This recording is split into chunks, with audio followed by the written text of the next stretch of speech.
We've got 7 days in today. Very pleased with their attitude and their buy-in, and the guys that when you're teaching a new scheme and system, which I've done a bunch before, I feel like we're a little further on than most places we've been, because the guys have spent a lot of time off the field of coming in and meeting with coaches extra and doing a good job of coaching each other and being real mature about trying to handle things. Extremely disappointed for TJ Davis, outstanding young man, was having a very good spring. Certainly is an area that we couldn't afford to lose anyone, and to have him go through that situation will support him, and of course with Dr. Andrews and all the outstanding medical people we have here, hopefully for a speedy recovery. We'll see when we get him back for the fall. But we've got a couple of guys banged up. Of course, Devontae Lambert's not doing much. Jonathan Jones has had an issue with his foot that we've held off contact with him at this time. Carl's been limited. We just purposely doing that. There's nothing wrong. He's had a very good rehab. He feels very strong with the knee. Jamel President's had a little bit of a groin pull.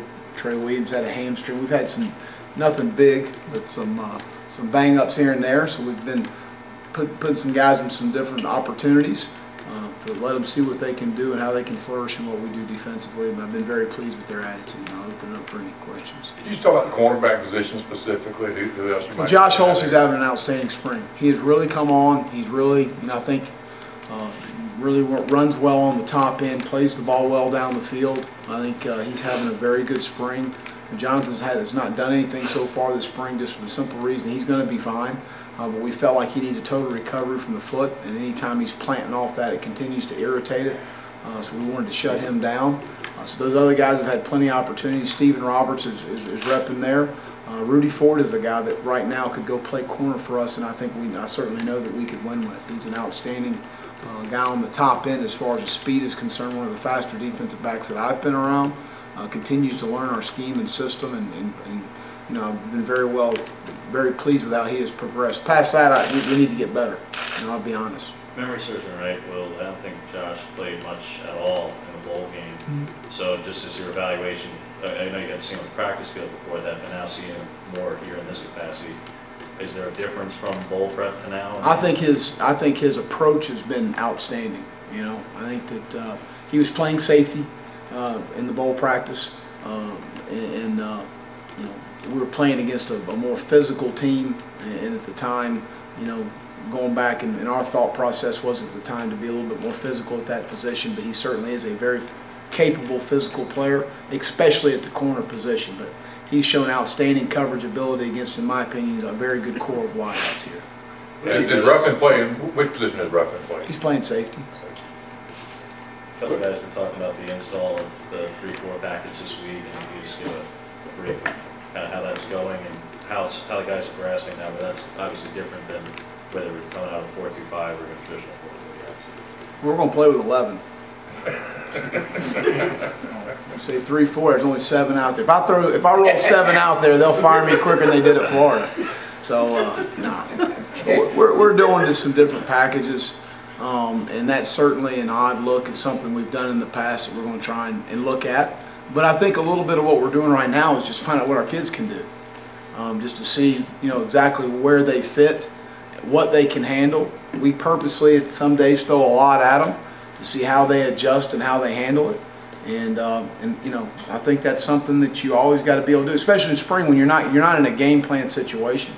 You're seeing what your guys are going to be able to handle. We purposely make adjustments in practice to how we're playing a coverage for the simple reason that's what's going to happen in the game. You got to be able to make an in-game adjustment. So who can handle that in the middle of a practice and change how we're doing something? And but I've been again very pleased with how we've progressed, schematically along. And for the first time Saturday, we will scrimmage in the stadium and we'll be off the field. So we're going to get the coaches off the field and actually have the players make the calls. Heck, I got a bunch of defensive coaches that are real good at making calls.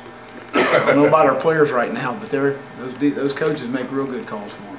Along with Carl, how are things shaking up at the buck position? She's done some nice things. Justin's been okay. So we're going to rep Jamel President over there a little bit now, and as we continue to move forward and gaining some depth along our front, that'll create some depth for us, and I think he's a capable guy. We'll talk about Derek Moncrief. How's he doing this spring? He's done a nice job. He's playing at the nickel position with nickel Sam. for us, and you know, I think he's done a nice job progressing. Got to continue to work on some of the coverage things in space, but a guy that certainly with the skill set to play that position and be an effective player for us. Is the day of three pure, true linebackers? Is that day almost gone? I mean, because it seems like almost everybody is talking about something, you know, strong / nickel. We're over the last 3 years, 4 years at Florida. We're over 75% nickel or dime. We're talking about 20% of the game you play. In our league right now, true traditional two-back. You're talking in terms of Arkansas and LSU. Alabama will give you a little bit, but most everyone's in a one-back. Our crossover opponent, Kentucky, will be in one or two back, but it'll be open sets. So, you know, I don't know where Shoddy will take Georgia as far as what they've done, but I don't think they're going to get totally away from what they've done. They'll give you some two back, but I don't, you know, again, I don't. That's where the game's headed. Well, can you talk about the breakdown of the defensive staff? Who's coaching everybody? Are you like coaching more than one spot? No, I mean I'm coaching everybody, but I'm coaching the inside backers, and then Lance is coaching our outside guys and helping Rodney with the front. Rodney's coaching the end, nose, and tackle. Lance is really handling the buck position for us, which is a critical position. It takes a lot of different things you're going to see at that position, and the different things you've got to be able to go over at that position. The Mike and Will for us is really a mirrored position. It's not a whole lot different, a little more covered responsibility for the Will as opposed to the Mike, but really very similar skill set. Tavares Robinson's coaching the secondary. Blake Gideon, who played for me at the University of Texas, is a graduate assistant. He's helping him in the secondary. Speaking of just coming in and installing new things, you said everything's going great so far. How's that relationship with Coach Malzahn and Rhett Lashley, and making sure that you guys focus a lot more energy and time on the defense and getting things done in practice? Well, it's been outstanding, but it's not about focus on defense. It's about focus on our team. You know, what do we need offensively at this practice? I mean, there's a purpose to every practice. We're going to go out and we're situationally.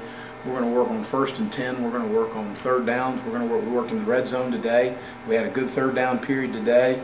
We went skeleton in the red. I mean, there's a lot of different situational things that we do every day at practice, and to expose our players to those situations to transform to game day. But what is the theme of the practice, and what's the purpose of what we're trying to do today and get accomplished? Is it that we want to run a bunch of pressures at practice today and work on protection and have more of what I would call a loose downs practice? Is it more of a 1st and 10 practice? We're trying to really work on our run game, our play action on offense. We're really working on our middle field coverages and our matches on defense.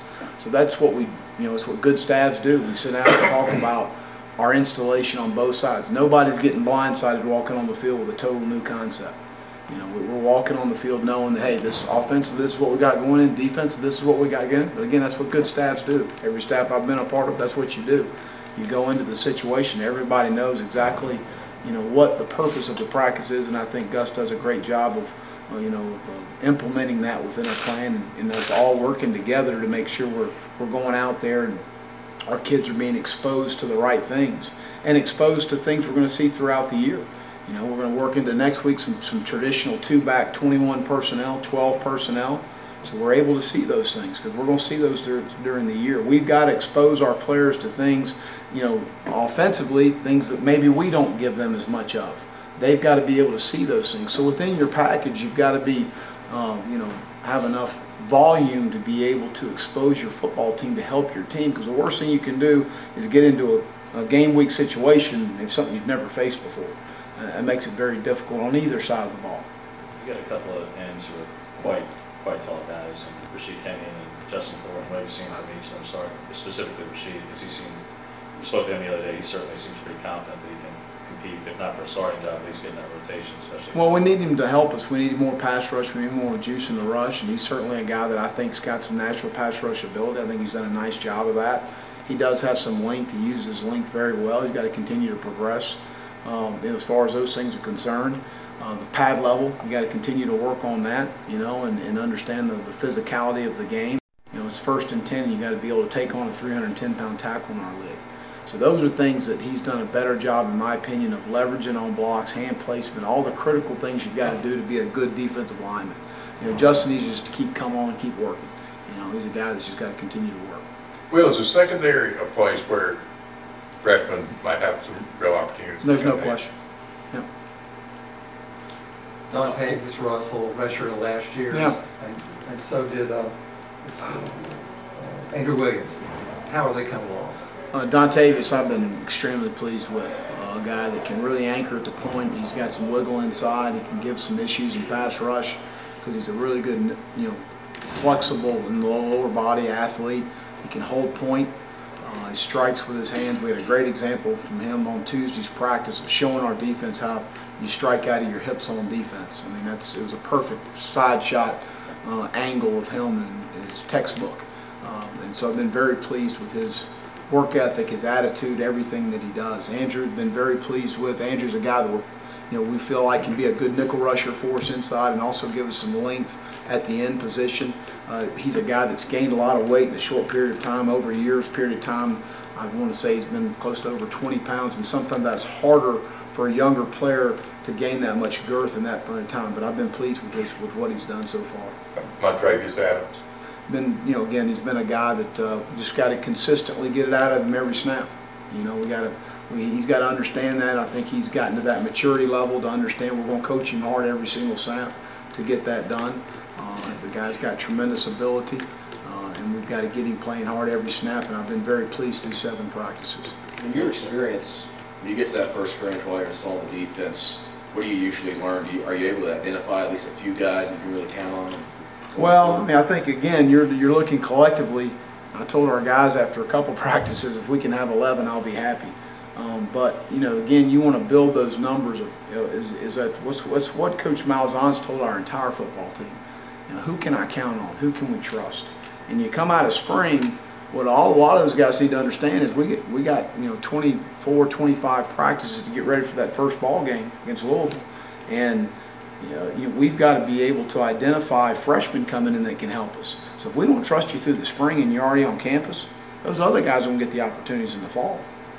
So from that standpoint, you've got to earn that trust if you haven't already done that. And I think it's great to get off the field, to let them make the call, to let them make the adjustment, because it's a little different when your coach is standing behind you telling you what's about to happen. And those guys being able to do that in those situations. First scrimmage, typical of defensively, tackling is always an issue, leveraging the ball. I think we've done a very good job of really emphasizing that is from some tackling issues we had in the past of leveraging the ball the right way. We still have a long way to go, believe me. Well, when you left Florida, you said that you still have players. That don't let anybody tell you don't have players there. I'm sure you've seen Jim McElwain's comments last week that the roster was really insufficient in some areas. They pointed to the offensive line in particular. I guess the 2 deep has a lot of walk-ons right now. Do you have any response to his remarks there? I didn't see any comments. At the end of the day, at the time, DJ Humphreys and Tyler Moore had not declared for the NFL draft, and that's 2 guys that started a lot of ball games, and Rod Johnson was a return to the starter. And certainly at that position, at the offensive line, the numbers are obviously down based on what you said. But I didn't know of any comments. Other than that, there's a lot of good football players sitting down there. Well, I wanted to ask you about the buck position. Is that what Byron Cowher Said he could coach a dog and win. Heck, like the dog better than his players. The buck position, is that where Byron Cowher's going to start out? And is that a position where, say you have your 2 best pass rushers there? We haven't made those decisions. We've got to make those decisions when we come back in the fall camp. The other part was, if say your 2 best pass rushers are bucks, is there a situation or I guess a package where you could have both of them on the field at the same time? Absolutely. You will start working into 1 minute and third down. We got to get the best rushers in the game. What about Tim Irvin? What do you think about him so far? Been very pleased. It's been frustrating. He banged his hand up, so we got to work him through that. But he's been a guy that's shown a good skill set to be able to cover, to play zone, have instincts in zone, be a good blitzer. Haven't done much tackling with him because he's been more of a non-contact guy, in those situations. Which position is he playing? Huh? Which position is he playing? He's playing nickel and safety. I want to ask you about defensive tackle, Coach. It's a position where you have a lot of depth. How have Swain and Devereaux Lawrence up to you so far? I think Devereaux has a very good skill set. He's got to learn to continue to build his endurance up, to finish, plays and finish practice and finish series. But there's, from a skill set standpoint, I've been very pleased. And then Swain's got great effort. You know, plays with, got to improve his pad level, but I've been very pleased with both players. Both of those guys will be battling to start for us next year.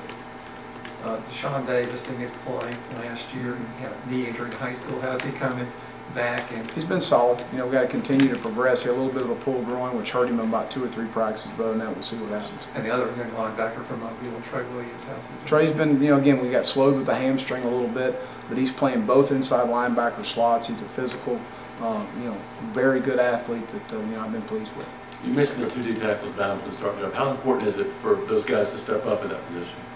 There's no question. I mean, in our league, you got to be good up front, and those guys need to continue to come on.